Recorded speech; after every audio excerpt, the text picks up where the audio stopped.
베트남 축구연맹 VFF과 베트남 대표팀은 한국으로부터 박항서 감독에 대한 좋은 소식을 들었다. 지난 7월 10일 박항서 감독의 시아버지의 사망으로 베트남의 감독인 최송하 감독과 그의 아내 최송하가 고국으로 돌아와 애도를 표했다. 지난 7월 11일 부산에서 시아버지의 장례가 치러진 뒤 박항서 감독이 어머니, 올해 99세를 비롯한 가족들을 만나기 위해 산청지구로 돌아왔다. 베트남 대표팀의 뜨거운 자리에 앉은 이후로 박 씨는 너무 바빠서 고향을 방문하고 친척들을 다시 만날 시간이 거의 없다. 한국의 전략가는 이전에 고향을 방문했을 때 친척, 이웃 및 친구들에게 항상 따뜻한 환영을 받았습니다. 귀국길에는 박항서 감독이 산천구청을 방문했고 이재근 구청장도 박 대통령을 환영하며 축하 인사를 잊지 않았다.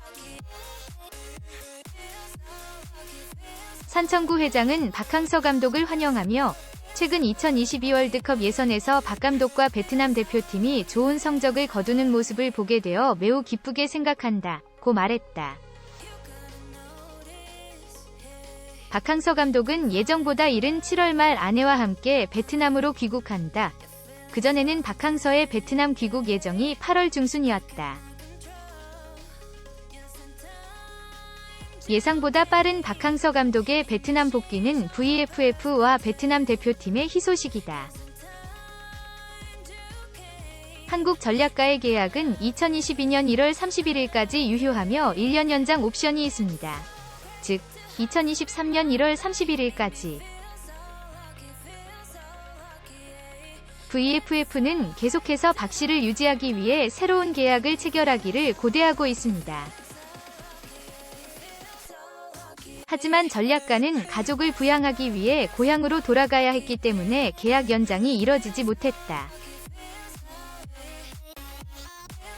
예상보다 일찍 박 감독이 베트남으로 돌아오면서 VFF는 그를 베트남 축구와 재계약하도록 설득하는 데 더 많은 시간을 할애할 것이다. 박항서 감독 베트남 이끌고 월드컵으로 간다. 박항서 감독이 사상 최초로 베트남을 월드컵 최종 예선에 올려놓았습니다. 베트남은 이제 최종 예선 조추첨이란 것을 경험해 볼 수 있게 되었습니다. 베트남으로서는 어떤 조를 만나도 본선행이 어려운 것은 사실입니다. 하지만 박항서 매직이 또 어떤 힘을 보여줄지는 아직 모르는 일입니다. 박항서 감독은 조추첨을 앞두고 가장 두려운 상대는 한국이라고 의견을 내비쳤습니다. 동남아 월드컵으로 알려진 스즈키컵에서 우승을 이끌며 베트남을 동남아 최강의 자리에 올렸던 박항서 감독은 우승 직후 인터뷰에서 나를 사랑하는 것만큼 내 조국을 사랑해 달라라고 말해 감동을 준 바 있습니다. 이렇게 한결같이 조국을 사랑하고 또 자신의 팀을 위해 최선을 다하는 감독이 또 있을지 의문입니다. 이런 박항서 감독의 베트남 임기는 내년 1월이 마지막입니다. 지난 지역 예선에서 박항서 감독은 내 역할은 여기까지라고 말하며 은연중 베트남의 섭섭한 심기를 드러내기도 하여 앞으로의 거취가 더욱 주목되고 있습니다. 이 발언 이후 베트남 여론과 언론은 박항서 최고를 연신 외치고 박항서 감독 달래기에 나서고 있습니다. 지나가는 일반 시민의 인터뷰에서도 모든 사람들이 박항서 없이는 베트남은 안 된다고 말하는 판국입니다.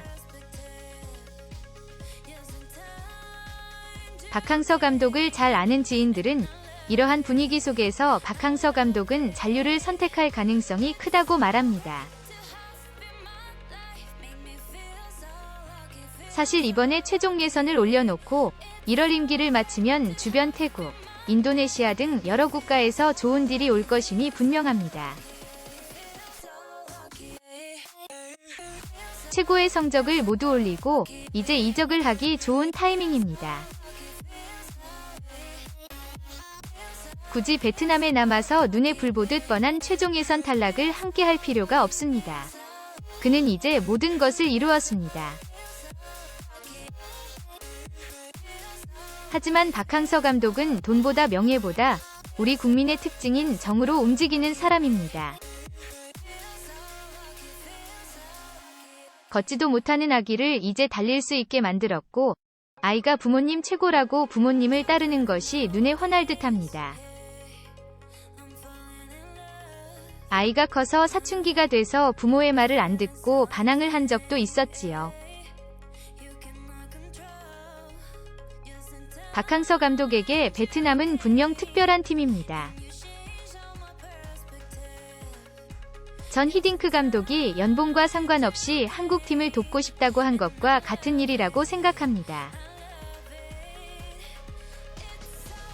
박항서 감독이 따로 언론에 밝히지는 않았지만 아직까지 주변국에서 조용한 것을 보면 박항서 감독은 베트남이 원한다면 한 번 더 베트남의 손을 잡아줄 것입니다.